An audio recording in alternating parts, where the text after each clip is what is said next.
শলাকায়া চক্ষুরুন্মিলিতং যেন তস্मै শ্রীগুরবে নমঃ। নমো যং বিষ্ণুপদায় গৌরপৃষ্ঠায় ভূতলে শ্রীমতে ভক্তিকুমুদ শ্রী সন্ত গোস্বামিনিতি নামিনে। यस्य प्रसादात् भगवत् प्रसाद यस्य प्रसादात् अन्यो गतिकुतयोऽपि ध्यानस्तु भक्तस्य यशस्त्रीसन्नं वन्दे गुरो श्रीचरणारविन्दं। वन्दे गुरो श्रीचरणारविन्दं। वन्दे गुरो श्रीचरणारविन्दं। नमो यं विष्णुपदाय कृष्णपृष्ठाय भूतले श्रीमते भक्तिसिद्धान्त सरस्वतीति नामिने। वाञ्छाकल्पतरुभ्यश्च कृपा सिन्धुभ्येव च पतितानां पावनेभ्यो वैष्णवेभ्यो नमो नमो। नमो महावदन्नाय कृष्ण प्रेम प्रदायते कृष्णाय कृष्ण चैतन्य नाम्ने गौरतिसे नमो। आनंद लीलामय विग्रहाय हेमावदिव्यच्छवि सुंदराय तस्मै महाप्रेम रसप्रदाय चैतन्य चंद्राय नमो नमोस्ते। नित्यानन्दं नमस्तुभ्यं प्रेमानन्दप्रदायिने कलौ कल्मषनाशाय जाह्नवापतये नमो। पञ्चतत्त्वात्मकं कृष्णभक्तरूपस्वरूपं भक्तावतारं भक्ताख्यं नमामि भक्तशक्तिकं। हे कृष्ण करुणा सिन्धु दीनबन्धो जगत्पते गोपेश गोपिकान्त राधाकान्त नमोस्तुते। कृष्णाय वासुदेवाय देवकीनन्दनाय च नन्दगोपकुमाराय गोविन्दाय नमो नमो। तप्त कांचन गौरांगी राधे वृंदावनेश्वरी वृषभानुसुते देवी प्रणमामि हरिप्रिये। वृंदावै तुलसी देव्यै प्रियायै केशवस्य च विष्णुभक्तिप्रदे देवी सत्यवत्यै नमो नमो। नारायणं नमस्कृतं नरं चैव नरोत्तमं देवीं सरस्वतीं व्यासं ततो जयो मुदीरयेत्। तमादिदेव करुणानिधानं तमालवर्णं सुहितावतारम् अपार संसार समुद्र सेतुं भजमयि श्रीभागवत स्वरूपम्। श्रीकृष्ण चैतन्य प्रभु नित्यानंद श्री अद्वैत गदाधर श्रीवासादि गौरभक्तबिंद। हरे कृष्ण कृष्ण कृष्ण हरे हरे हरे राम राम राम हरे हरे। श्रुतां श्रुतां नित्यं गियतां गियतां मुदा चिन्ततां चिन्ततां भक्ता श्री चैतन्य चरितामृतम्। सर्वप्रथम आमार परमाराध्यतम परमर्चनीय भगवत ज्ञान प्रदाता अहितुकी कृपा सिंधु श्री श्री गुरुपाद पद्म अस्मदीय नित्यलीला प्रविष्ट परिव्राजक आचार्य वर्जतिदंडी स्वामी अष्टोत्तर शतशिशिमत भक्ति कुमुद सन्त गोस्वामी शिल गुरु महाराजेर अभय श्रीपाद पद्मे जानाई अनंत कोटि दंडवत पुनति कुसुमांजलि। তিনি এই দিন আমার প্রতি কৃপা দৃষ্টি প্রদান করুন সকাতরে এই প্রার্থনা জানাই। অতঃপর অস্মদীয় পরম গুরুপাদ পদ্ম জগৎগুরু পরমংশকুল চূড়ামণি ওং বিষ্ণুপাদ অষ্টোত্তর শতশিশিমৎ ভক্তি সিদ্ধান্ত সরস্বতী গোস্বামী ঠাকুর বহুপদের শ্রীচরণ কমলে জানাই অনন্ত কোটি দণ্ডবত পুনতি কুসুমাঞ্জলি। তৎপশ্চাৎ রূপানুগ গুরুবর্গ রূপানুগ আচার্যবর্গের চরণ বন্দনা করে তাদের অহিতুকী কৃপা কণা প্রার্থনা করি। অতঃপর অস্মদীয় শিক্ষাগুরুপাদ পদ্ম নিত্যলীলা প্রবিষ্টং বিষ্ণুপাদ শ্রীশ্রীমৎ ভক্তিপ্রেমিক সাগর গোস্বামী মহারাজের শ্রীচরণ কমলে জানাই অনন্ত কোটি দণ্ডপ্রতি কুসুমাঞ্জলি। অতঃপর অস্মদীয় অন্যতম শিক্ষাগুরুপাদ পদ্ম বর্তমান মঠাচার্য পরিব্রাজক আচার্য অতিদণ্ডী স্বামী শ্রীশ্রীমৎ ভক্তি সুন্দর জ্যোতি গোস্বামী মহারাজের শ্রীচরণ কমলে জানাই দিনার অনন্ত কোটি দণ্ডপ্রতি কুসুমাঞ্জলি। তৎপশ্চাৎ মঠবাসী সকল ত্রিদণ্ডী পাদ ব্রহ্মচারী বৈষ্ণববৃন্দ সেবকবৃন্দের চরণ বন্দনা করে তাদের অহিতুকী কৃপা কণা প্রার্থনা করি। সবাই উপস্থিত শ্রদ্ধেয় বৈষ্ণববৃন্দের চরণ বন্দনা করে তাদের কৃপা কণা প্রার্থনা করি। সর্বশেষে ভগবৎ কথা শ্রবণ পিপাস ও স্নেহময়ী মাতৃমণ্ডলী ভক্তবৃন্দ সজ্জনবৃন্দ সকলকে যথাযোগ্য দণ্ডবাদ প্রণাম জ্ঞাপন পূর্বক সকলের কৃপা আশীর্বাদ প্রার্থনা করি। আজ শ্রী শ্রী ষট্তিলা একাদশী শুভ হরিবাসর তিথির শুভ লগ্ন। আমরা ভগবতীয় কথা শ্রবণের জন্য সকলে সমবেত হয়েছি। আমরা একাদশীর মাহাত্ম্য যে সমস্ত পুরাণে লিপিবদ্ধ আছে আমরা সেইগুলো গৌড়ীয় বৈষ্ণব সেগুলো নিয়ে খুব একটা আমাদের আগ্রহ নেই। আমাদের আগ্রহটি কোথায়? মাধব তিথি ভক্তি জননী যতনে পালন করি, অর্থাৎ মাধব তিথি শ্রীকৃষ্ণের অত্যন্ত প্রিয় তিথি। একে যদি আমি যত্ন করে পালন করি তবে আমি ভক্তিদেবীর কৃপা পাব। কারণ ভক্তের কোনো জড় চাহিদা নেই, ভক্ত চাই কৃষ্ণের প্রীতিবিধান, সেই কৃষ্ণ সুখার্থে ভোগত্যাগ। একাদশী বলছেন উপবাস, একাদশীর উপবাস। উপবাস মানে নিকটে বাস।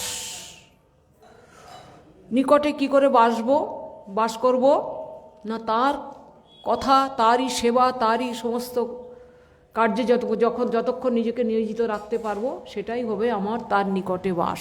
এটি উপবাসের সার্থকতা। আর দিকে কি বলছেন না, উপবাস থাকতে হবে, অর্থাৎ নির্জলা, জল পর্যন্ত গ্রহণ করা যাবে না। এটি কিন্তু একাদশীর নিয়ম, জল গ্রহণ হবে না।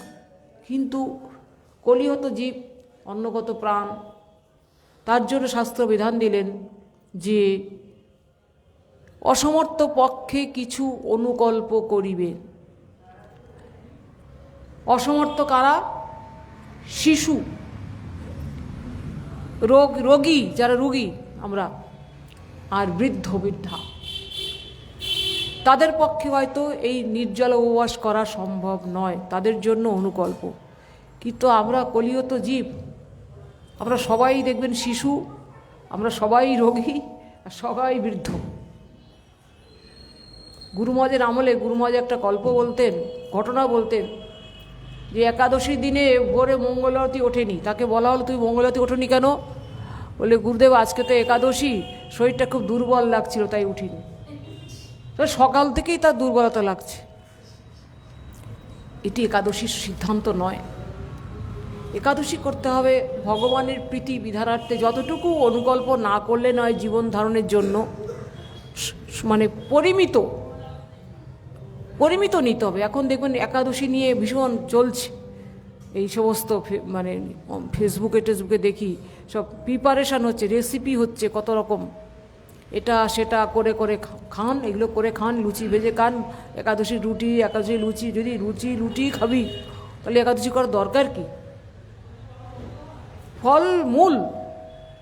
ফলমূল আহার, দুগ্ধ, ফলমূল পরিমিতভাবে যেটুকু প্রয়োজন, সংযতভাবে থাকতে হবে। আজকে সর্বদা ভগবানের নামে নিজেকে নিযুক্ত রাখতে হবে। আজকে শুভ দিন, ভগবানের প্রিয় তিথি, এটি আমাদের একাদশীর মূল মাহাত্ম্য। এছাড়া আমি কিছু বলতে পারবো না। আরও অনেক কথা মাহাত্ম্যে দেখতে পাচ্ছি, অনেক কিছু চলে। এখন আমরা যে বিষয় আস্বাদন করছিলাম সেটা হচ্ছে মাধবেন্দ্র পুরীপাদের কথা। অপূর্ব সুন্দর বস্তু আপনারা আস্বাদন করছিলেন। আমি ক্ষুদ্রাতি জীবাধম, আমার বলার মতো যোগ্যতা নেই, তথাপি গুরুপাদ পদ্মের কীর্তনীয় বাণী যদি কিঞ্চিত মাত্র অনুকীর্তন করতে পারি, তাহলে তার শ্রীপাদ পদ্ম সেবায় আমার এই জীবন ধন্য হবে। আজকে গোপীনাথ, তিনি, তার নাম হলো কি? ক্ষীরচোরা গোপীনাথ। কার জন্যে হলো না? ছিল মাধবেন্দ্র পুরীপাদের জন্য, অর্থাৎ ভক্তের জন্য তিনি কি করলেন না, এই রকম একটা উপাধি লাভ করলেন, ক্ষীরচোরা গোপীনাথ। এখন চুরি করলেন কেন? তা চুরি করার দরকার ছিল? কিন্তু প্রত্যেকটি জীবের মধ্যে পরমাত্মা রূপে আছেন। দদামি বুদ্ধিযোগং, ভগবান বলছেন না, আমি তার বুদ্ধিযোগ প্রদান করি। তেষাং সতত যুক্তানাং ভজামি ভজদং প্রীতিপূর্বকং দদামি বুদ্ধিযোগং, যে সতত আমাতে নিযুক্ত হয়ে প্রীতিপূর্বক আমার ভজনা করে, আমি তাকে বুদ্ধিযোগ প্রদান করি। তাহলে তিনি তো পূজারীকে বুদ্ধি দিতে পারতেন, প্রেরণা দিতে পারতেন, ওকে একটা প্রসাদ দাও। দেখবেন অনেক সময় কোনো মন্দিরে যাবেন, বিষ্ণু মন্দিরে, হঠাৎ পূজারী আপনার প্রতি অহেতুকই কৃপা করবেন, একটা প্রসাদী মালা দিয়ে দিলেন, কি একটু প্রসাদ দিলেন, আপনি আশা করেননি, কিন্তু আপনাকে দিল। কে দিলেন? ভগবানই দিলেন, তার মধ্যে প্রেরণা দিলেন। কিন্তু এখানে ভগবান সেই অপেক্ষা করতে পারলেন না। তিনি ভাবলেন ভক্ত এমন প্রেমিক ভক্ত যে তা যদি চুরি করতে বাধ্য হলেন। কারণ বলছেন ভক্তের সেবার জন্য, ভক্তের প্রীতিবিধানের জন্য এবং ভক্ত মাহাত্ম্য জগতে প্রকাশ করার জন্য ভক্তবৎসল ভগবান, তার মধ্যে যে বলবতী বাসনা জেগেছিল, তার জন্য তিনি চুরি করতে বাধ্য হয়েছিলেন। তিনি যে কত বড় প্রেমিক ভক্ত সেটা তিনি জগৎকে জানাতে চান, যার জন্য তিনি এতহীন কাজ করেছেন এবং ভক্তের মনোবাঞ্ছা তাকে সন্তুষ্ট করেছেন। এখন বলছেন ভগবানের যে অধরামৃত, অধরামৃত মানে প্রসাদ, চরণামৃত, ভগবানের যে অধরামৃত পান করার জন্য, গ্রহণ করার জন্য ভক্ত সবসময়তেই লালায়িত থাকে। দেখুন মন্দিরে ভোগ হলো, আসলেন সকালে দুপুরে, হয়তো সব মধ্যাহ্ন আরতিতে এসেছেন, মনে হয় একটুখানি যদি মাধুগুরি পেতাম, মনে ইচ্ছা হয়। কেন? প্রভুর অধরামৃত। তো ভক্তের অধরামৃত, ভগবানের অধরামৃত প্রসাদ গ্রহণের জন্য ভক্তের যে স্বাভাবিক বাসনা আছে, সেটা ভগবান কিন্তু অপূর্ণ রাখেন না। কিন্তু মাধবেন্দ্র পুরীপাদ তিনি শুধু অধরামৃত পানের জন্যই লালায়িত তখন হননি। ওই যে ক্ষীর প্রসাদ কেন তিনি চেয়েছিলেন না? তিনি ওইছন ভক্তি তার গোপালকে লাগাবেন, এই জন্য।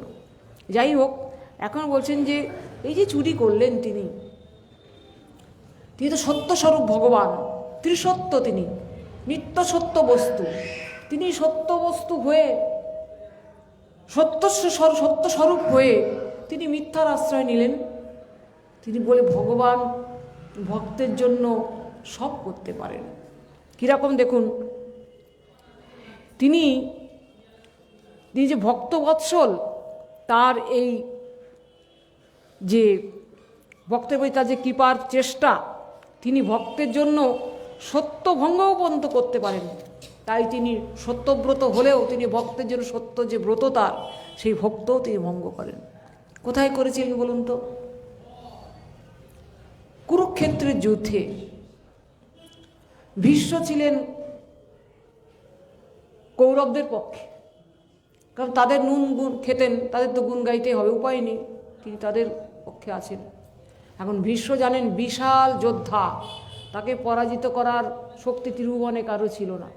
কিন্তু 3 দিন যুদ্ধ হলো, পঞ্চম পাণ্ডবের কোনো ক্ষতি করতে পারলেন না, কিচ্ছু করতে পারলেন না ভীষ্ম।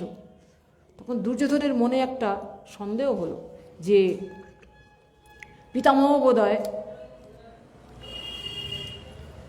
পক্ষপাতিত্ব করছেন, তাদের প্রতি স্নেহ আছে তো, তাই তিনি ইচ্ছা করে তাদের পরাজিত করছেন না। তিনি যুদ্ধ শেষে সন্ধ্যাবেলায় তার শিবিরে গেছেন। কে? দুর্যোধন ভীষ্মের শিবিরে গেছেন। কি? ভীষ্ম বলেন অসময়ে তুমি এখানে আমার কাছে? বলে আমার একটা অভিযোগ আছে আপনার প্রতি। কি অভিযোগ বলো?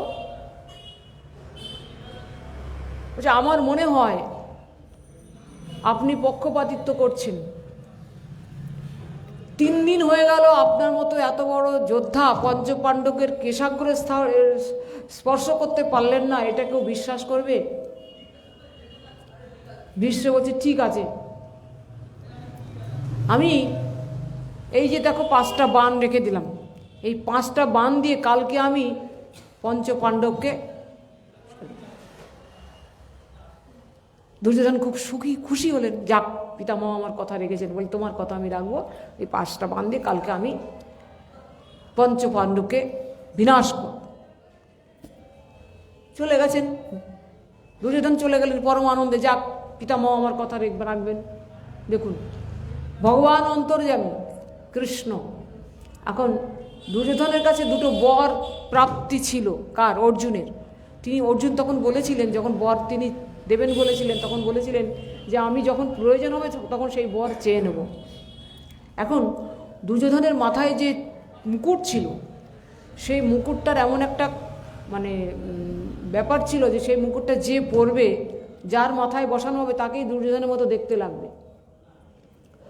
এখন অর্জুনকে কৃষ্ণ বলছেন, অর্জুন তুমি কালকে যুদ্ধ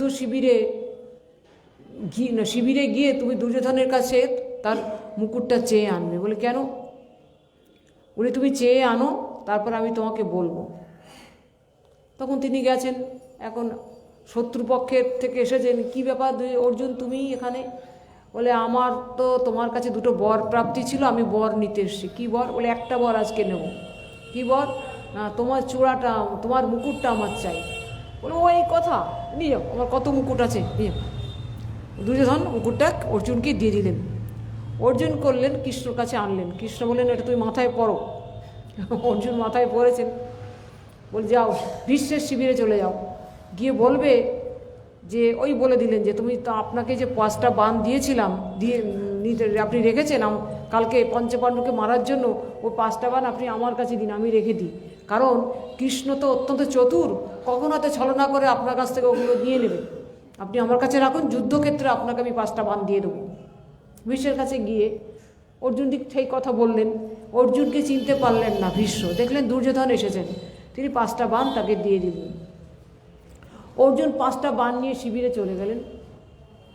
কিন্তু ভীষ্মের কেমন একটা খটকা লাগলো, দেখছেন কৃষ্ণের অঙ্গগন্ধ পাচ্ছেন তিনি, কৃষ্ণের অঙ্গে একটা সুগন্ধ আছে। দেখবেন মন্দিরে যারা পূজা করে তারা পূজারীরা বুঝতে পারবেন, চরণামৃত খেলে বুঝতে পারবেন। তুলসীর, কৃষ্ণের চরণ তুলসী নাকেন একঘ্রাণ নেবেন, দেখবেন একটা অপূর্ব অপ্রাকৃত একটা অপার্থিব সুগন্ধ অনুভব হয়। সেই সুগন্ধ তিনি পেয়েছেন, পেয়ে বুঝতে পেরেছেন এটা কৃষ্ণের ছলনা, আমি হেরে গেলাম। তখন বলছে ওরে দুষ্ট ছলনাময়ী প্রভু, তুমি আমার কাছে সামনে এসে লুকিয়ে আছো কেন? আমি বুঝতে পেরেছি তুমি ছলনা করছো।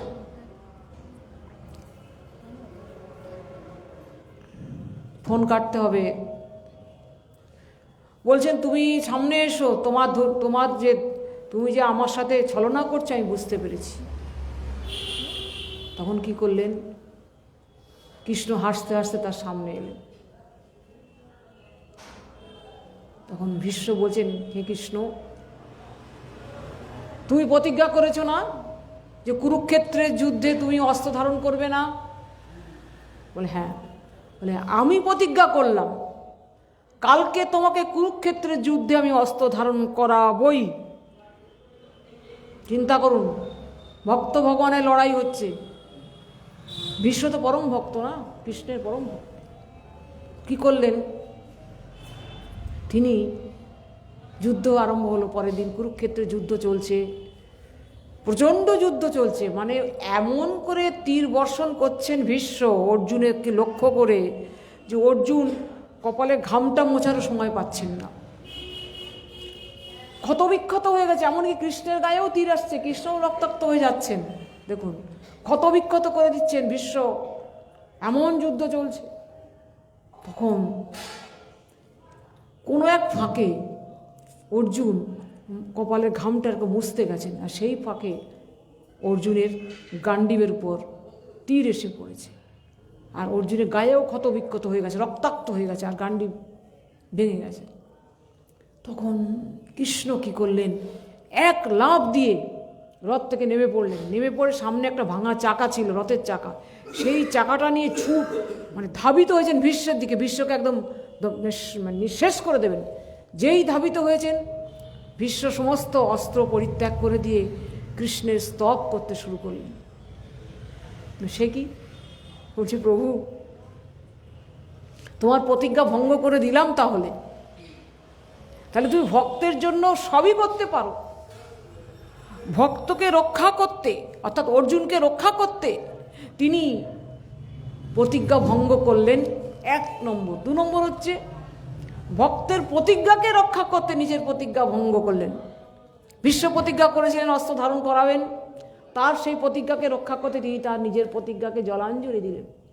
দেখুন ভগবানের কি মহিমা, ভক্তের প্রতি তার কি কৃপা। অতএব সেটাই বলছেন, ভীষ্ম তখন স্তব করতে শুরু করেছেন, কৃষ্ণ তখন হাসছেন।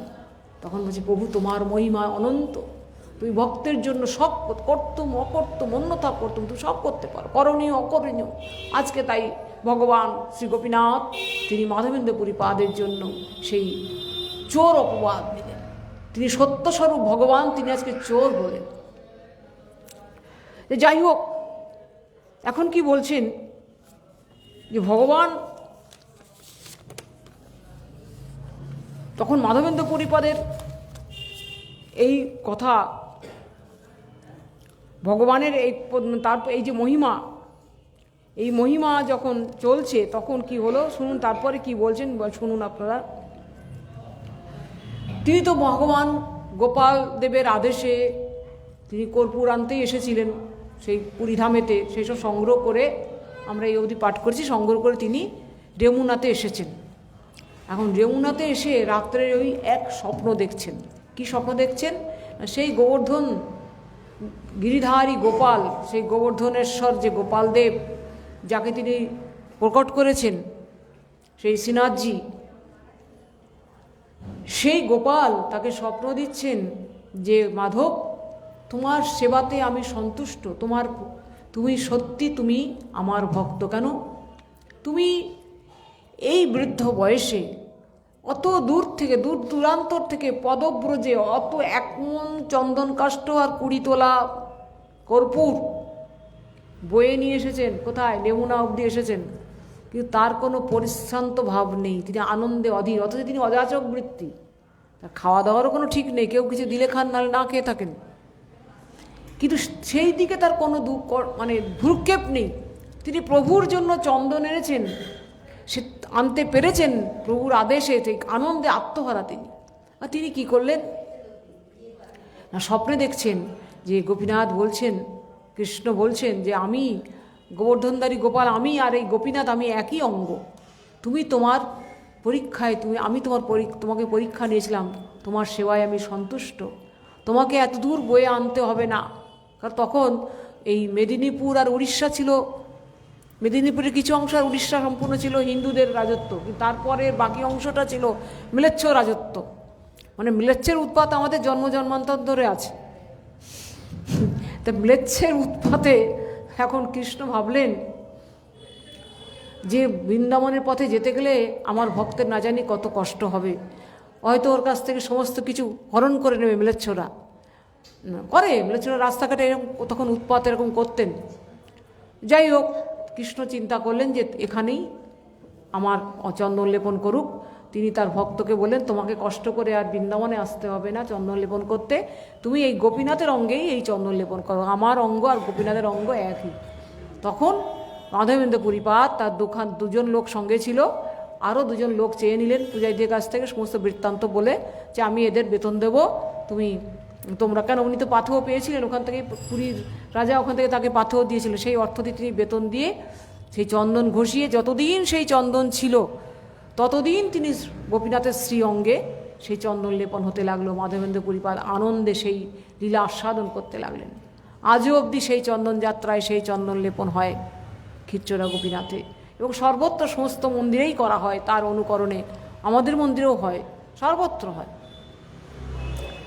তো যাই হোক, সেই গোপীনাথকে সেই চন্দন লেপন করতে করতে তার কি হলো দেখুন। এখন কি হলো,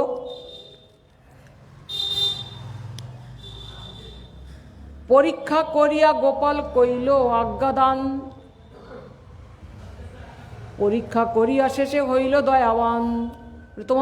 তুমি পরীক্ষায় উত্তীর্ণ হয়েছ, তোমার আমার প্রতি যে প্রচণ্ড প্রেম, যে গভীর প্রেম, তার প্রমাণ আমি পেলাম। কারণ ভগবানের জন্য যে কোনো কষ্ট করতে পারেন। এই ভক্তি ভক্ত প্রিয় কৃষ্ণ ব্যবহার, বুঝিতেও আমার সবার নাহি অধিকার। বলে এটা আমাদের বোঝার মতো ক্ষমতা নেই। এত বলি পরে প্রভু তার কৃত শ্লোক। এগুলো কে বলছেন? শ্রীমান মহাপ্রভু তার ভক্তদের কাছে কীর্তন করছেন।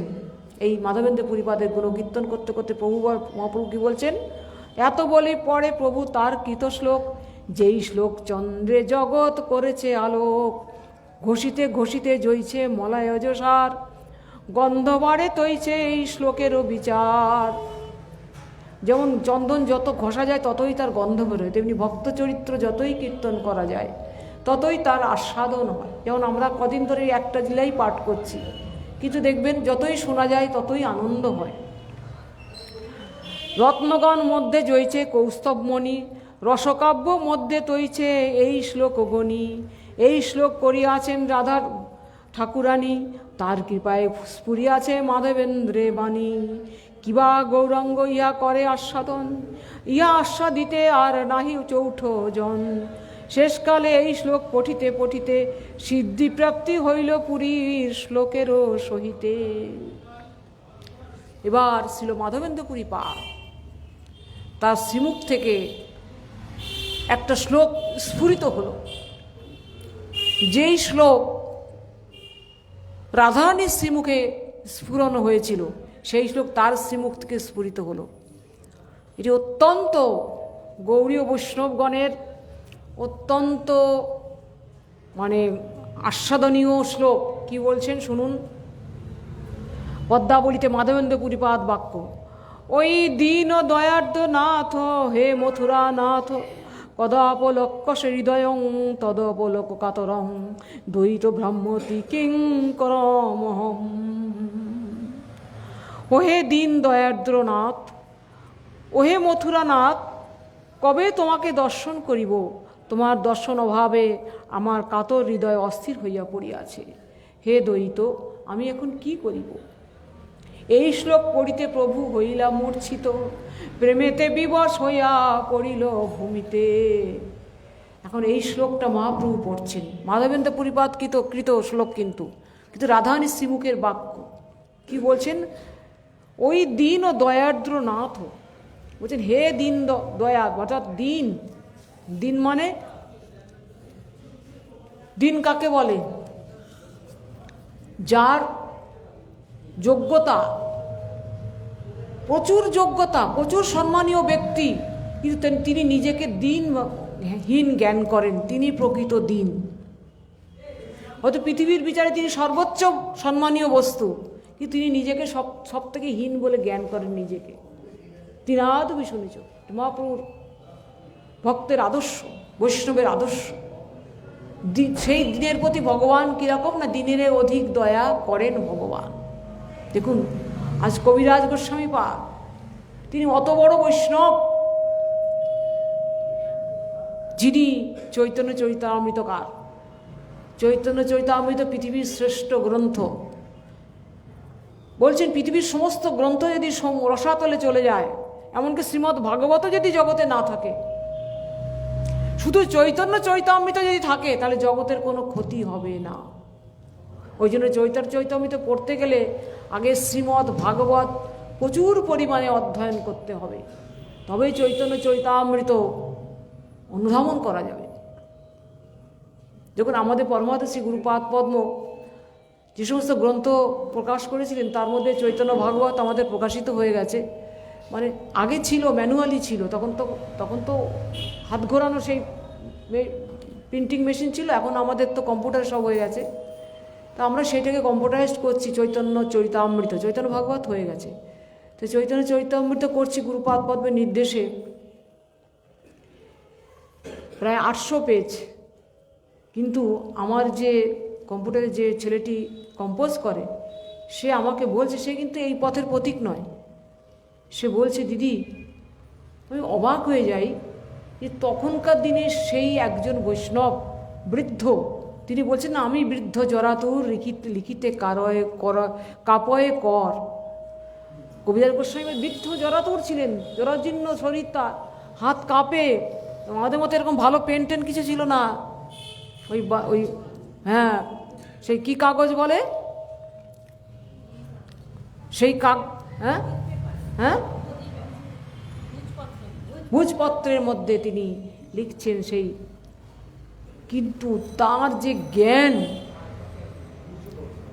ও নিজেই বলছে যে এত কঠিন উনি কি করে লিখলেন তখনকার সময়। আমি হ্যাঁ, এখন এই বইটা কোথায় পড়ায় জানো?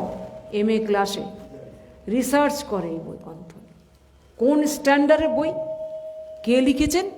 না কবিরাজ গোস্বামী পাদ। কত দিনহীনভাবে থাকতেন তিনি। এইটাই বৈষ্ণব বলছেন যে এই যে বিভূতি বলে, একটা সাধনা করতে গেলে কিছু বিভূতি লাভ হয় জানবেন। যেমন যারা যোগী তাদের যোগ বিভূতি হয় অনিমা, লঘিমা, গরিমা, ঈশিত্তা, বসিত্তা, প্রাকাম্য, কাম্য, সাহিতা, এরকম অষ্টসিদ্ধি হয়। সে একটি সাধু, সে এরকম যোগ সাধনা করছেন, দীর্ঘদিন যোগ সাধনা করতে করতে হঠাৎ আকাশের দিকে তাকিয়ে দেখছেন একটি পায়রা যাচ্ছে। যেই উনি তাকিয়েছেন পায়রাটা ভস্ম হয়ে গেল। এ ভাবলেন আরে বাবা, আমার তো অনেক শক্তি হয়ে গেছে, আমি তো সিদ্ধি লাভ করে গেছি, আমার দর্শনে চোখের দৃষ্টিতে পায়রাটা ভস্ম হয়ে গেল। এই বিভূতি যারা লাভ করেন এই সাধনা করতে গিয়ে, সেই বিভূতির দ্বারা তারা কি করে? জগৎকে ঠকায়।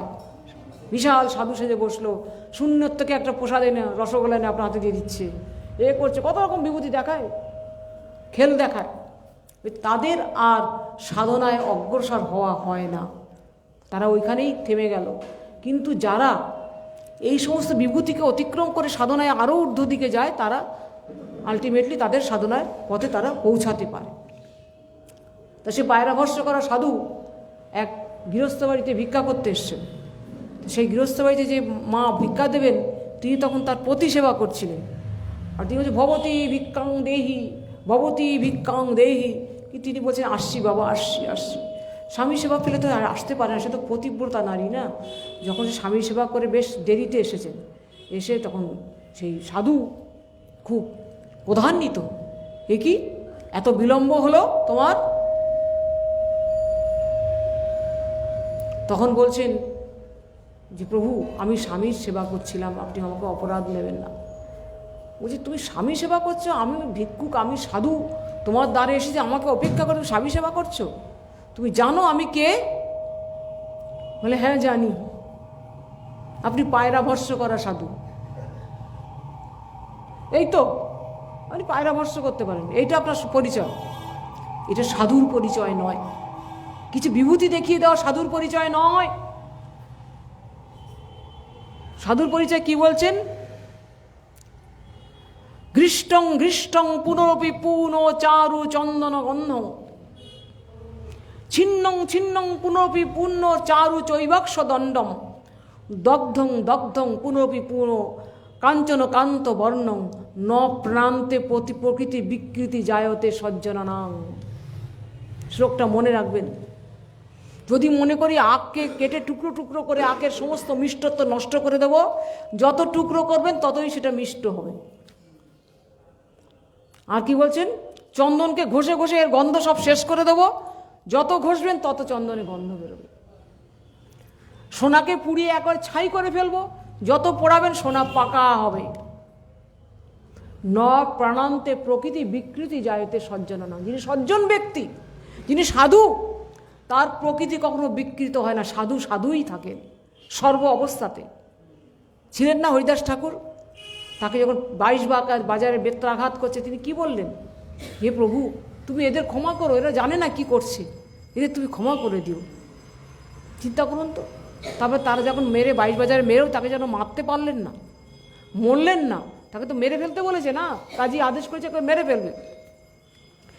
তখন ভাবছে কি করি আমরা এখন, এরা ভীত হয়ে গেছে, মারতে মারতে এরা ক্লান্ত হয়ে পড়েছে, এরাই ক্লান্ত হয়ে। তখন বলছে আপনি তো আপনি তো মরছেন না, আপনি যদি না মরেন হুজুর তাহলে আমাদের তো গর্দান যাবে, আমাদের তো আপনাকে মেরে ফেলতে বলেছে, আমরা এখন কি করি? এরা ভয় পেয়ে গেছে, এ দেখছে তো সাধারণ নয়, এ তো পীর, পীর বাবা, নাহলে এ তো মরছে না। তখন যে ও আমি মরলে তোমাদের প্রাণ রক্ষা হবে, ঠিক আছে আমি মরে যাচ্ছি বলে তিনি ধ্যানস্থ হয়ে গেলেন।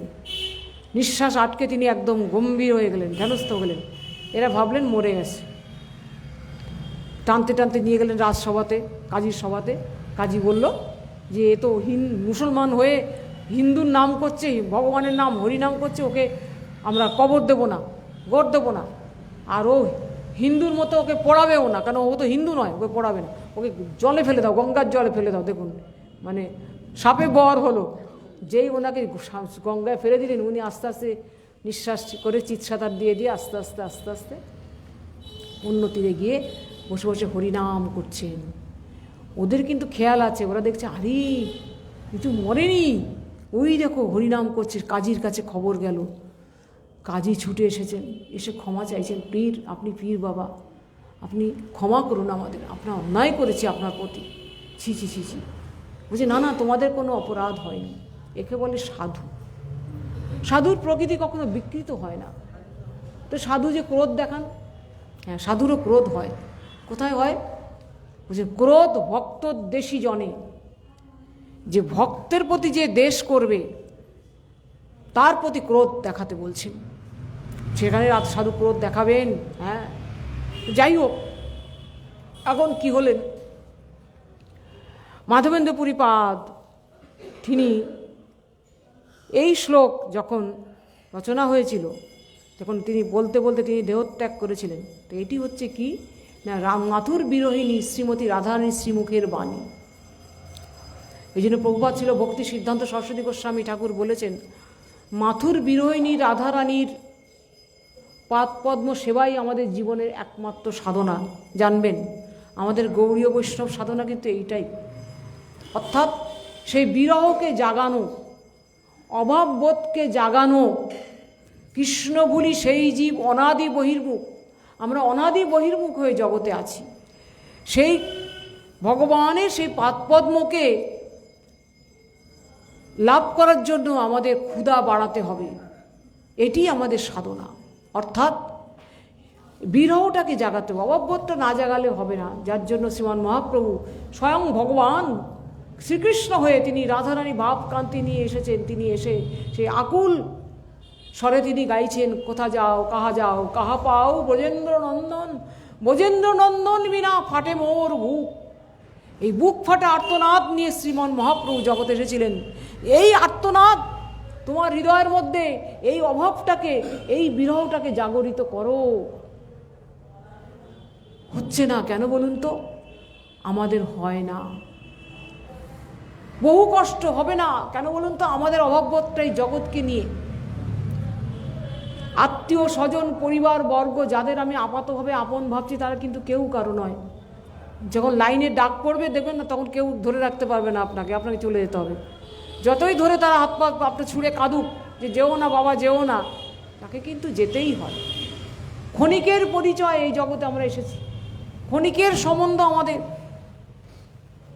এই জন্য বলছি কিসের সংসার এই ছায়াবাজি প্রায়, যেন মনে হচ্ছে এ আমার আপন, ও আমার আপন, সে আমার আপন, কিন্তু যে মাত্রই আমার মৃত্যু এসে সামনে দাঁড়াবে কেউ আমার থাকবে না, আমাকে একা যেতে হবে। এসেছিলাম একা, এসে একাই যেতে হবে। কিভাবে যাব জানি না, কি কর্ম করেছি জানি না, সেই কর্মই আমাকে নিয়ে যাবে কোথায় নেবে জানি না আমি। অতএব বি কেয়ারফুল, আমাদের ভজন করতে হবে, হরিভজন করতে হবে আমাদের। কারণ হরিভজনই, যার জন্য প্রভুপাদ ভক্তি সিদ্ধান্ত সরস্বতী গোস্বামী ঠাকুর অস্মদীয় পরমগুরু পাদপদ্ম জগতে এই কথাটি জানাতে এসেছিলেন যে মাথুর বিরোহিনী শ্রীমতী রাধারানীর পাদপদ্ম সেবা, তার জনগণের সেবাই হচ্ছে আমাদের জীবনের একমাত্র কৃত্য।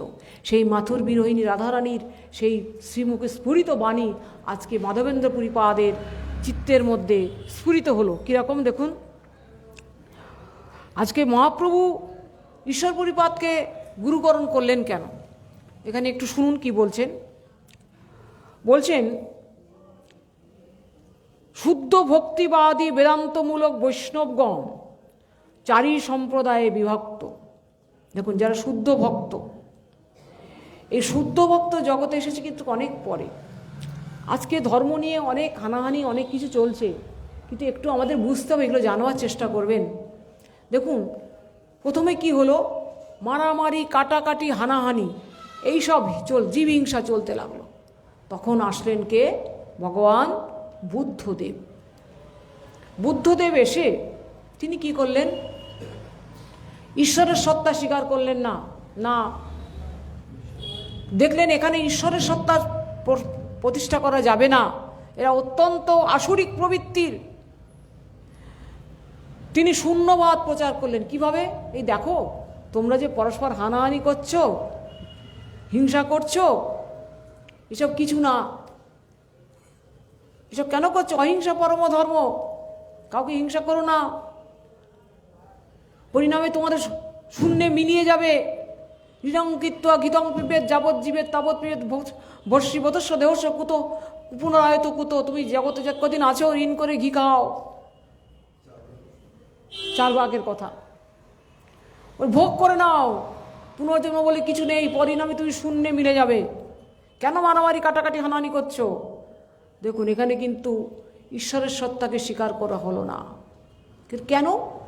দেখুন রোগ বুঝে ওষুধ দিতে হয় না, যার যেরকম রোগ তাকে সেরকম ওষুধ দিতে হবে। দেখলাম ওই সময় যদি আমি ঈশ্বরের কথা বলি তাহলে কেউ নেবে না। বুদ্ধদেবের পরে কে আসলেন? শঙ্করাচার্য। এখন শঙ্করাচার্য জগতে এলেন, শঙ্করাচার্যকে ভগবান পাঠালেন। কে শঙ্করাচার্য? কি শঙ্কর সাক্ষাৎ শঙ্কর, অর্থাৎ তিনি সাক্ষাৎ শঙ্কর, শিব। শিবকে ভগবান আদেশ করলেন, পদ্মপুরাণে আছে দেখবেন, সাগময় কল্পিতস্তঞ্চ জনান মত বিমুখান গুরু মাঞ্চ গোপয় যেন সাত সৃষ্টির এসব তরত্তর। অর্থাৎ বেদকে তুমি প্রতিষ্ঠা করতে হবে তোমার এই জগতে, কারণ বেদ হচ্ছে আমাদের ধর্মের ভিত। কিন্তু বুদ্ধদেবকে দিয়ে করা গেল না সেটা, তখন বেদ কেউ মানবে না, তার তো অত্যন্ত উগ্রবাদী। কিন্তু বেদকে প্রতিষ্ঠা করবে কিভাবে? না কাল্পনিকভাবে করবে। এই ফোন বন্ধ করে দিতে হবে। কাল্পনিকভাবে বেদকে প্রতিষ্ঠা করো, কিন্তু কল্পিতভাবে করতে হবে, কারণ এখনো বেদের যে মুখ্য বিষয় বুঝতে পারবে না, খুব কঠিন জিনিস, বন্ধ করতে হবে, নাহলে পিছনে চলে যেতে হবে। বেদের যে আমার চিন্তা স্তরটাকে নষ্ট করবে না, যদি ফোন করতে হয় পিছনে তাহলে বসবেন, কেমন? এখন এই যে কল্পিতবাদ, যে মায়াবাদ, এটা বুঝবে, তোমরা পড়াশুনো করবে, এগুলো জিনিসগুলো বুঝার চেষ্টা করবে। এই যে মায়াবাদ জগতে আনলেন কেন ভগবান? তখনকার যুগে তখনকার সময় এটাই দরকার ছিল। মানে বুদ্ধবাদ সেখানে ঈশ্বরকে সত্তা স্বীকার করেননি। ঈশ্বরের সত্তাকে স্বীকার করতে গেলে বেদকে আনতে হবে, বেদকে না আনলে হবে না। এখন বেদকে প্রতিষ্ঠা করতে হবে, কী হবে না, কল্পিত হবে। এই জন্য বলে কল্পিতবাদ, মায়াবাদ বা কল্পিতবাদ। কিভাবে করবে না, চারটে মহাবাক্য বললেন, বেদের থেকে চারটে বাক্য নেবে। ব্রহ্ম সত্য জগৎ মিথ্যা জীব ব্রহ্ম, বোঝে না, অর্ধ শ্লোকেন প্রবক্ষ্যামি যদুক্তং গ্রন্থ কটিবি ব্রহ্ম সত্য জগৎ মিথ্যা জীব ব্রহ্মৈব না পর। অর্থাৎ বেদের অর্ধ শ্লোকের মধ্যে তিনি বলছেন যে সর্বং খল্লিদং ব্রহ্ম, সবটাই ব্রহ্ম, আর জীব ব্রহ্ম ছাড়া কি তুমি কে? তুমি তো নিজেই ব্রহ্ম। মানে তোমার মানে অর্থাৎ জীবের মধ্যে একটা বিশুদ্ধ সত্তাকে স্থাপন করার জন্য তখন এটা দরকার ছিল, যে তুমি কেন এরকম নিচু কাজ করছো, এসব হিংসা মারামারি, তুমি তো ব্রহ্ম। যখন ব্রহ্মের কথা বলা হলো, ব্রহ্মকে আপনি যে ব্রহ্মের কথা বলছেন, জীব ব্রহ্মইব না করো, জীবই ব্রহ্ম, তুমি ব্রহ্ম। মানে তার মধ্যে একটা বিশুদ্ধ সত্যের একটা অবস্থানকে স্বীকার করার জন্য এটা তখন বলতে হয়েছিল শঙ্করাচার্যকে। হ্যাঁ, তুমি ব্রহ্ম, ব্রহ্ম সত্য জগৎ মিথ্যা প্রজ্ঞানাং ব্রহ্ম, সর্বং খল্লিদং ব্রহ্ম, সবটাই ব্রহ্ম। অনেক কথা দেখুন, অল্প সময় হবে না, অন্যদিন আমরা আলোচনা করবো। তারপরে এখানে মায়াবাদ তিনি স্থাপন করেছিলেন, কিন্তু সেখানে দেখাচ্ছেন এই যে মায়াবাদ যতক্ষণ তিনি স্থাপন করলেন, কল্পিতবাদ, সেখানে বললেন ব্রহ্মকে না, তুমিই ব্রহ্ম। এখন শঙ্করাচার্য এ কথা শিব তো রাজি হননি না। শিব বলেছেন তোমাকে আমি, বলেছেন মাঞ্চ গোপয় যেন সাত সৃষ্টির সত্তরত্তর, আমাকে গোপন করো। ভগবান বলেছিলেন যে তুমি কল্পিতবাদ জগতে আনো, তখন শিব বলেছিলেন, প্রভু আমি এ কাজ করতে পারবো না, বলে তোমাকেই করতে হবে। শিব করেছিলেন, কিন্তু শিব শঙ্করাচার্য রক্ষা করতে পারলেন না। শেষকালে তিনি কী করলেন, মোহমুদ্গর লিখেছিলেন, মোহকুটা। সেখানে কী লিখলেন, ভজ গোবিন্দম ভজ গোবিন্দম ভজ গোবিন্দম মূঢ়মতে। তিনি পারেননি। তো তখন ওর সব মায়াবাদ দরকার ছিল। তারপরের কথা এবার আমি বলছি, সেটাই হচ্ছে বলতে গিয়ে এত কথা বললাম। কি বলছেন, বলছেন আজকে মাধবেন্দ্র পুরীপাদকে মহাপ্রভু স্বীকার করলেন কেন? মাধবেন্দ্র পুরীপাদ হচ্ছেন এই কৃষ্ণ ভক্তির মূল বীজ জগতে অঙ্কুর বপন করে গিয়েছিলেন। তার গুরুদেব কে ছিলেন? মাধবেন্দ্র পুরীপাদের গুরুদেব কে? লক্ষ্মীপতি। লক্ষ্মীপতির শিষ্য হচ্ছেন মাধবেন্দ্র পুরী, মাধবেন্দ্র পুরীপাদের শিষ্য হচ্ছেন ঈশ্বরপুরী। আর লক্ষ্মীপতি হচ্ছেন মধ্বাচার্যের শিষ্য। তো এখন লক্ষ্মীপতি অবধি এরা কিন্তু কৃষ্ণ ভজন করেননি। কৃষ্ণ ভজন করলেন কে? এই ভোজরসের আস্বাদন করলেন কে? মাধবেন্দ্র পুরী। এই রস জগতে নিয়ে আসলেন রাধারানীর বাণী। এই রাধারানীর ওই দীন দয়াদ্র নাথ এই শ্লোক তার মুখ থেকে স্ফুরিত হয়েছিল। ভোজপ্রেম, সেই ভোজপ্রেম এখান থেকে আরম্ভ হয়েছিল। তাই বলছেন কি, শুদ্ধ ভক্তিবাদী বেদান্তমূলক বৈষ্ণবগণ চারি সম্প্রদায়ে বিভক্ত। এইবার শঙ্করাচার্যের পরে আসলেন চারজন বৈষ্ণবাচার্যকে, রামানুজ, নিম্বার্ক, বিষ্ণুস্বামী আর মধ্বাচার্য। চারজন আচার্য এলেন। এরা কিন্তু শঙ্করাচার্যের মতকে গ্রহণ করলেন না। এরা জীব ব্রহ্মৈক্যবাদ নিলেন না। এরা দেখালেন জীবের সাথে ঈশ্বরের নিত্যভেদ এবং অভেদ। এখন কি বলছেন, শ্রী রামানুজ তিনি বিশিষ্ট অদ্বৈতবাদ জগতে আনলেন, অর্থাৎ জীব এবং ব্রহ্মের মধ্যে ভেদ নেই, কিন্তু তার মধ্যে বিশিষ্টতা আছে। মধ্বাচার্য শুদ্ধ দ্বৈতবাদ, মধ্বাচার্য আনলেন শুদ্ধ দ্বৈতবাদ, অর্থাৎ শুদ্ধ দ্বৈত, জীব এবং ব্রহ্ম শুদ্ধভাবে দ্বৈত, দুজন, কখনো এক নয়। জীব কখনো ব্রহ্ম হতে পারে না। আর বিষ্ণুস্বামী শুদ্ধ অদ্বৈতবাদ, এগুলো পরে কখনো ব্যাখ্যা করব আমরা। নিম্বার্ক হচ্ছে দ্বৈত অদ্বৈতবাদ। এখানে মহাপ্রভু এই চারই শ্লোক আচার্যকেই স্বীকার করেছিলেন, কারণ তারা মায়াবাদকে অস্বীকার করেছেন। এরা দেখিয়েছেন যে জীব কখনো ব্রহ্ম হতে পারে না। জীব জীব, ব্রহ্ম ব্রহ্ম। এখন কি হলো, এই যে এরা যেগুলো আনলেন এর মধ্যে মধ্বাচার্য হলে শুদ্ধ দ্বৈতবাদ, অর্থাৎ শুদ্ধ অবস্থায়, মুক্ত অবস্থাতেও জীব এবং ব্রহ্ম দ্বৈতই থাকবে, অর্থাৎ সেব্য সেবক ভাব নিত্য বর্তমান। ঠিক আছে, এটা কখনো বিলুপ্ত হবে না। তার জন্য শ্রীমান মহাপ্রভু মধ্বাচার্যকে স্বীকার করে ব্রহ্ম মাধ্য গৌড়ীয় বৈষ্ণব সম্প্রদায় স্থাপন করেছিলেন। কিন্তু তার দর্শন ছিল অচিন্ত ভেদাভেদ, অর্থাৎ simultaneously difference and non difference, বা আনইমাজিনেবল, অর্থাৎ ভেদ এবং অভেদ, জীবের সাথে ভগবানের ভেদ এবং অভেদ, কিন্তু সেটা অচিন্ত। কারণ তিনিও ব্রহ্মবস্তু, তিনি ব্রহ্মবস্তু আর আমরা ব্রহ্মজাতীয় বস্তু। যেমন সূর্য আর তার কণ, চিৎ সূর্য যদি ভগবানকে বলি তিনি চিৎ সূর্য, আর আমরা তার চিৎ কণ, সূর্যকণা যে রশ্মি আসে, তাহলে কি হবে? তারই তো সেই একই বস্তু, তারই তো কণা, তাহলে ব্রহ্মজাতীয় বস্তু আমরা, কিন্তু ব্রহ্ম নই। তো এই যে বলছেন জীব ব্রহ্মের যে সম্পর্কটা, এখন শুদ্ধদ্বৈতবাদ মধ্বাচার্য যে আনলেন, যে শুদ্ধ অবস্থায় জীব এবং ব্রহ্ম সেব্য সেবক ভাবে থাকবে, এক কখনো হবে না। তার জন্য মহাপ্রভু দেখবেন মধ্বাচার্য এরকম দুটো আঙুল উঁচু করে আছেন, শুদ্ধ দ্বৈতবাদ, জীব এবং ব্রহ্ম নিত্যই ভেদ এবং অভেদ। শ্রীমান মহাপ্রভু তাই এই মধ্বাচার্যের এই দর্শনকে তিনি স্বীকার করে এই অচিন্ত ভেদাভেদবাদ জগতে এনেছেন, যে জীবের সাথে ভগবানের ভেদ এবং অভেদ সেটা অচিন্ত।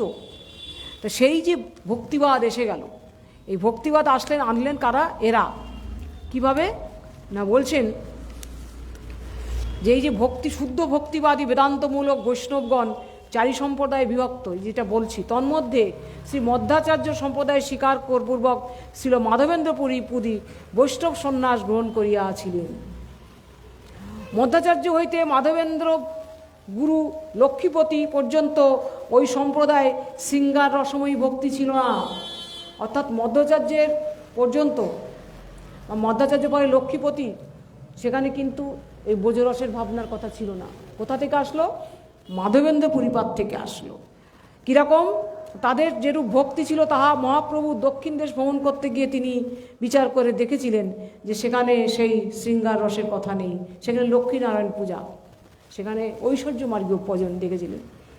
কিন্তু তিনি যখন মধ্বাচার্যের জন্মস্থানে গিয়েছিলেন তখন তিনি দেখলেন উডুপিতে গিয়ে দেখলেন, যারা উডুপি গেছেন দেখবেন গোপাল বিগ্রহ মধ্বাচার্যের জন্মস্থানে। তাই দেখে মহাপ্রভু মধ্বাচার্যকে কৃপা করেছিলেন।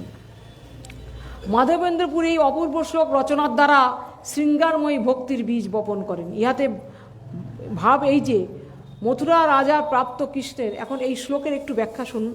ওই দিন ও দয়ার্দ নাথ হোক, হে মথুরানাথ, বলছেন হে প্রভু। রাধারানী বলছেন হে দিনের প্রতি দয়ায় আর্দ্র, অর্থাৎ যে অধিক দিন, যে সর্বদা তোমার পাদপদ্মে নিজেকে সম্পূর্ণরূপে নিবেদিত করে দিয়েছেন, তার প্রতি তোমার চিত্ত দয়ায় কৃপাতে তুমি তার প্রতি মানে বিগলিত হয়ে যাও। তাই বলছে হে নাথ, হে মথুরানাথ। কেন রাধারানী কৃষ্ণকে মথুরানাথ বললেন? তিনি তো বৃন্দাবন চন্দ্র, তাই না?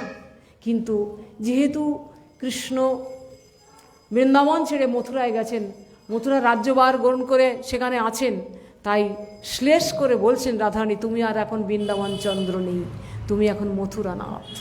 হে মথুরানাথ, তুমি তো আমাদের সেই বৃন্দাবন চন্দ্র এখন আর নেই।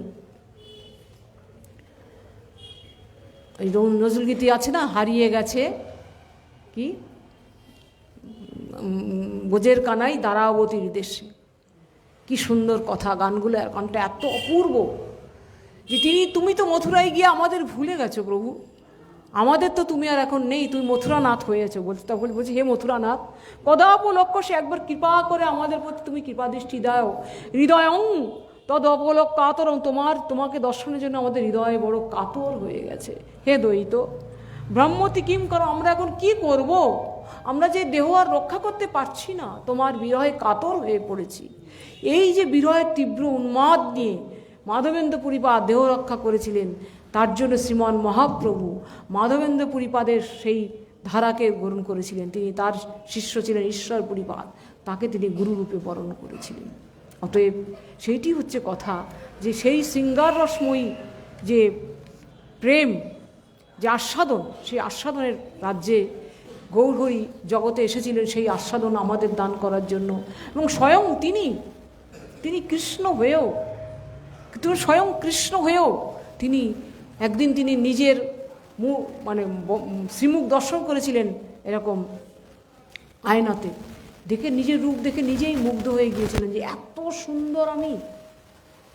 তখন তার মধ্যে একটা লোভ আসলো, বাসনা জাগলো, আচ্ছা রাধারানী আমাকে আস্বাদন করে কী সুখ অনুভব করে আমি তো জানতে পারি না। তখন তার মধ্যে সেই লোভটা আসলো, সেই লোভের বশবর্তী হয়ে আজ তিনি রাধা ভাব ও দ্যুতি সুবলিত নৌমি কৃষ্ণ স্বরূপম, তিনি গৌর হয়ে জগতে এসে সেই লীলা আস্বাদন করেছেন। আজকে মাধবেন্দ্র পুরীপাদের শ্রীমুখের সেই শ্লোক শ্রবণ করে শ্রীমান মহাপ্রভু সেই শ্লোক তিনি ওই ভক্ত সঙ্গে মাধবেন্দ্র চরিত্র কীর্তন করতে করতে এই শ্লোক তিনি পড়ছেন আর আস্বাদন করছেন। অতএব অতি মধুর জিনিস এইগুলো। বলছেন হে রাধারানী, বলছেন প্রভু তোমার বিরহে কি করে আমরা বেঁচে থাকব? মরিব সখী, নিশ্চয় মরিব, কানু হেন গুণনিধি কারে দিয়ে যাব। সখীদের বলছেন যে সখী, কৃষ্ণ তো বলে গেল আবার আসবেন 2-4 দিন পরে, দেখ আমাদের যে বিরহ আগুন জ্বালিয়ে দিয়ে তিনি চলে গেছেন, কোনো গৃহস্থের বাড়িতে যদি আগুন ধরে যায় তারা গবাদি পশুগুলোর গলার দড়িগুলো খুলে দেয় যাতে তারা আগুন থেকে পালিয়ে বাঁচতে পারে। কিন্তু কৃষ্ণ আমাদের গলার দড়ি খুলে দিয়ে যাননি, তিনি বলেছেন আমি আবার আসবো 2-4 দিন বাদে, তাই মরতে পাচ্ছি না। মরিব সখী, নিশ্চয় মরিব, কানু হেন গুণনিধি কারে দিয়ে যাব। আমি কৃষ্ণকে কাকে দিয়ে যাব? যদি তিনি আসেন ফিরে, তার সেবা কে করবে? কেন মন মাহাত্ম মৎস্য পর্যং মদ অনুগতং জানন্তি গোপিকা পার্থ নান্নং জানন্তি তত্ত্বত। তত্ত্বত তার সেবা তো আর কেউ জানে না। আমরা যে তার সেবা করি তাকে তাহলে কে সেবা করবে? কি করে আমি তাহলে মরবো বলতো সখী? আমার তো মরা হচ্ছে না, আমি তো মরতে পারছি না, কি করব? তার সেবা করতে তাকে যে কষ্ট দেওয়া হবে, সে যে এসে বড় কষ্ট পাবে। দেখুন রামচন্দ্র যখন বনবাসে যায়, দশরথ মারা গেছিলেন। কৃষ্ণ যখন মথুরায় চলে যায়, নন্দবাবা মরে গেছিলেন। কেন মরেননি বলুন তো? তিনি ভাবছেন আমার গোপাল যদি ফিরে আসে, সে যদি দেশে দেখে তার বাবা মারা গেছে, তার বিরহে সে বড় দুঃখ পাবে। দেখুন পার্থক্যটা কোথায়। না জানিয়ে আপন দুঃখ সবই মানি তারও সুখ, তার সুখের জন্য আমি এই দেহটাকে ধারণ করে রাখবো। তাই রাধারানী বলছেন সখী মরিব মরিব সখী, বলছেন তো দেখ সখী কি বলছেন শুনুন। মরিলে বাঁধিয়া রেখো তমালেরি ডালে। সখী যদি তার বিরহ অনলে পুড়তে পুড়তে যদি কখনো আমি মরে যাই, আমাকে ওই তমাল গাছে বেঁধে রাখবি। কেন? তোকে তমাল গাছে বেঁধে তোকে পোড়াবো না? বলছেন না, আমার পোড়ায় অঙ্গ আর পোড়ায় না সখী, এই পোড়ায় অঙ্গ আর পোড়ায় না, এ যে কৃষ্ণ বিরহে আপনি পোড়া, এই পোড়ায় অঙ্গ আর পোড়ায় না। ওই কৃষ্ণের বিরহ আনলে তো দেহ পুড়ে গেছে, কোথায় পড়াবি তুই? তাহলে তোকে যদি বেঁধে রাখি তমাল গাছে তো কী হবে? যদি কৃষ্ণ আমার প্রাণবল্লভ, আমার প্রাণ যদি ফিরে আসে, সেই দেহে আবার তো সঞ্চারিত হবে সেই প্রাণ। বলছে তুমি আমার প্রাণের প্রাণ ছেড়ে কি দেহ বাঁচে? বলছেন না। তাই সেই প্রাণ যখন আমাকে আসবে, যদি ফিরে আসে, আমাকে স্পর্শ করে, আবার আমি এই দেহতে প্রাণ ফিরে পাবো, আমি আবার তার সেবা করতে পারবো। এইটি হচ্ছে দেখুন ভজনের বৈশিষ্ট্য, মাধুর্য। কোনো সৌভাগ্যবতী যদি এই কৃষ্ণ ভজন, এই গৌরীয় বৈষ্ণবগণের আনুগত্য যদি কৃষ্ণ ভজন করতে পারেন, তবে জীবনটাকে ধন্য করতে পারবেন। এই বলে আমি আমার বক্তব্য শেষ করছি। রাত হয়ে গেল, আমায় ক্ষমা করবেন। বাঞ্ছা কল্পতরুভ্যশ্চ কৃপা সিন্ধু ভয়েবচ পতিতানং পাবনেভ্যো বৈষ্ণবেভ্যো নমো নমো।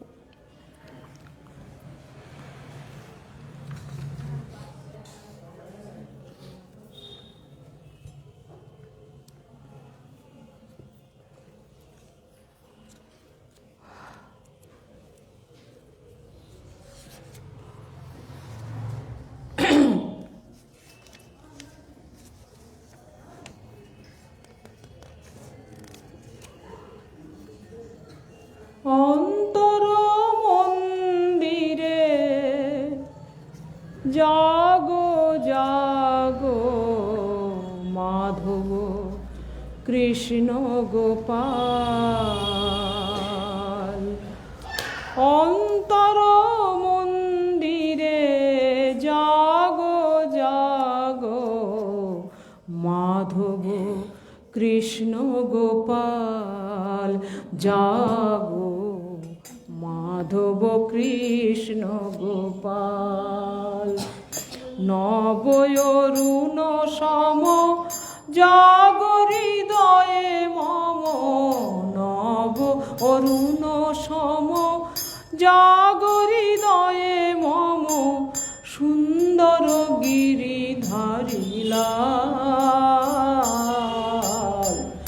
মাধব কৃষ্ণ গোপাল জাগো, মাধব কৃষ্ণ গোপাল। অন্তর মন্দিরে জাগো জাগো মাধব কৃষ্ণ গোপাল। জাগো মাধব কৃষ্ণ গোপাল। নয়নে ঘনালো ব্যথারি বাদল, নয়নে ঘনালো ব্যথারি বাদল।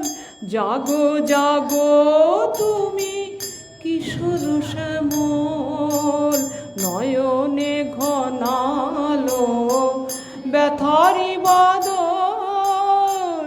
জাগো জাগো তুমি কিশোর শ্যামল, শ্রীরাধা প্রীতম জাগো জাগো নিরুপম, শ্রীরাধা প্রীতম জাগো জাগো নিরুপম। জাগো হে গোঠের রাখাল, মাধব কৃষ্ণ গোপাল। জাগো মাধব কৃষ্ণ গোপাল, অন্তর মন্দিরে জাগো জাগো মাধব কৃষ্ণ গোপাল। জাগো মাধব। যশোদা জীবন এসো এসো নিচোর, যশোদা জীবন এসো এসো নিচোর। প্রাণের দেবতা এসো এসো হে কিশোর, যশোদা জীবন এসো এসো নিচোর। প্রাণের দেবতা এসো এসো হে কিশোর, লয়ে রাধা বামে হৃদি ব্রজ ধামে, লয়ে রাধা বামে হৃদি ব্রজ ধামে। এসো হে মাধব গোপাল, মাধব কৃষ্ণ গোপাল। জাগো মাধব কৃষ্ণ গোপাল,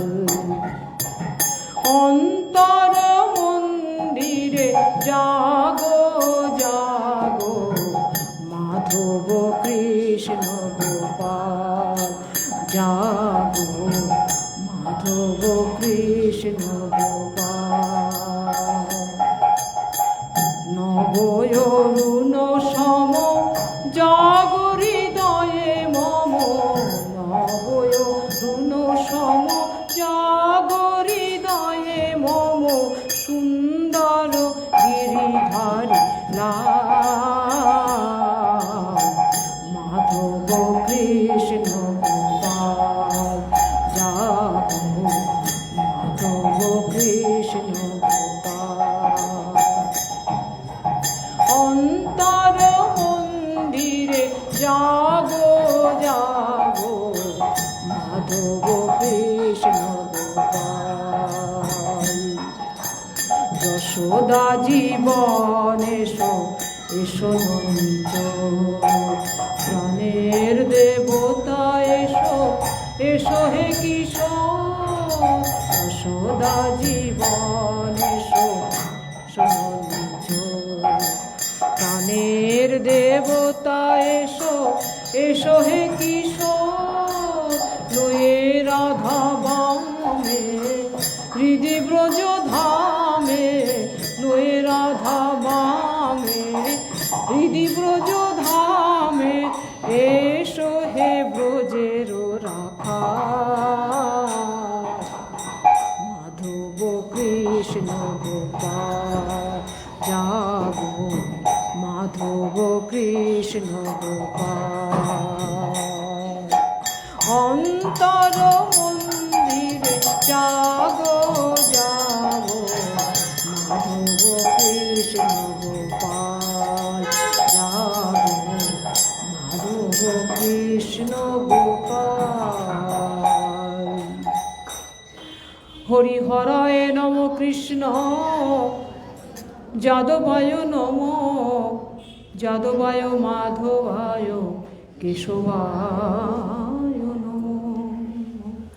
হরিহরায় নম কৃষ্ণ যাদবায় নম, আর যাদবায় মাধবায় কেশবায় নম।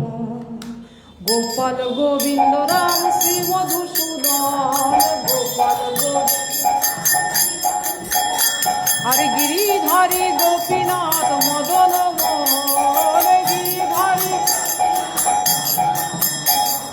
শ্রী চৈতন্য নিত্যানন্দ শ্রী অদ্বৈত সীতা, শ্রী চৈতন্য নিত্যানন্দ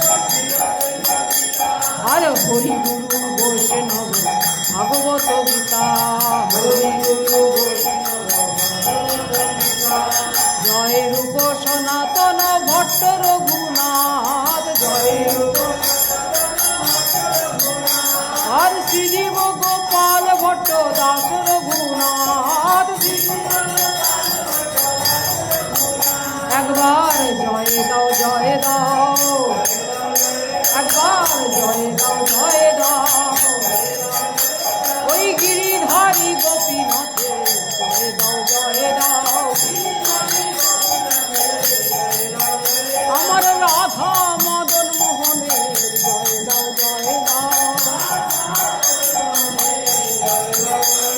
আর রাধা গোবিন্দের জয় দাও জয় দাও,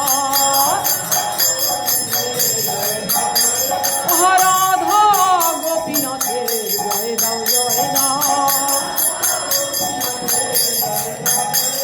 আই রাধা রাধা রমণের জয় দাও জয় দাও, ওই রাধা কিশোরী মোহন জিউর জয় দাও জয় দাও,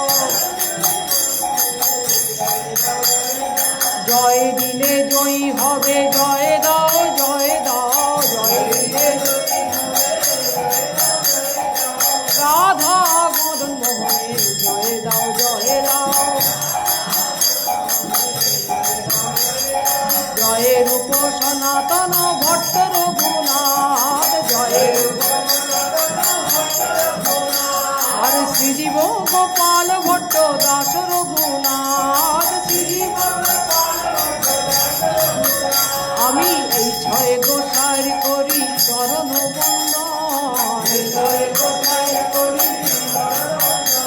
আর যাহা হইতে বিঘ্ন নাশ অভিষ্ট পুরাণ, যাহা হইতে বিঘ্ন আর এই ছয় গোসাই যার মুই তার দাস, এই ছয় গোসাই আর দাসবার পদরেণু মোর পঞ্চগাছ, আমি তাদেরও চরণ সেবী ভক্ত শোনেবার, তাদেরও আমার জনমে জনমে হয় এই অভিলাপ, জনমে জনমে আর এই ছয় গোসাই যাবে ব্রজে কইলেন বাস, এই ছয় ব্রজে রাধা কৃষ্ণের নিত্যলীলা করিলেন প্রকাশ, রাধা কৃষ্ণের নিত্যলীলা মনে আনন্দে বল হরি ভজ বৃন্দাবন, আনন্দে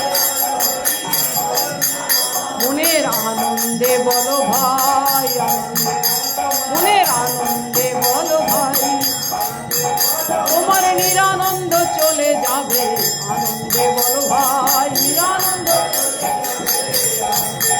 হৃদয়ে প্রেমানন্দের উদয় হবে আনন্দে বল ভাই, মনের আনন্দে বল হরি ভজ বৃন্দাবন, ওই শ্রী গুরু বৈষ্ণব পদে মজাইয়া মন, আর শ্রী গুরু বৈষ্ণব পদ পদ্ম করিয়া, হরি নাম সংকীর্তন গাহে নরোত্তম দাস, হরি নাম সংকীর্তন গাহে এই অধম দাস, হরি নাম হরে কৃষ্ণ কৃষ্ণ কৃষ্ণ হরে হরে, হরে রাম রাম রাম হরে হরে, হরে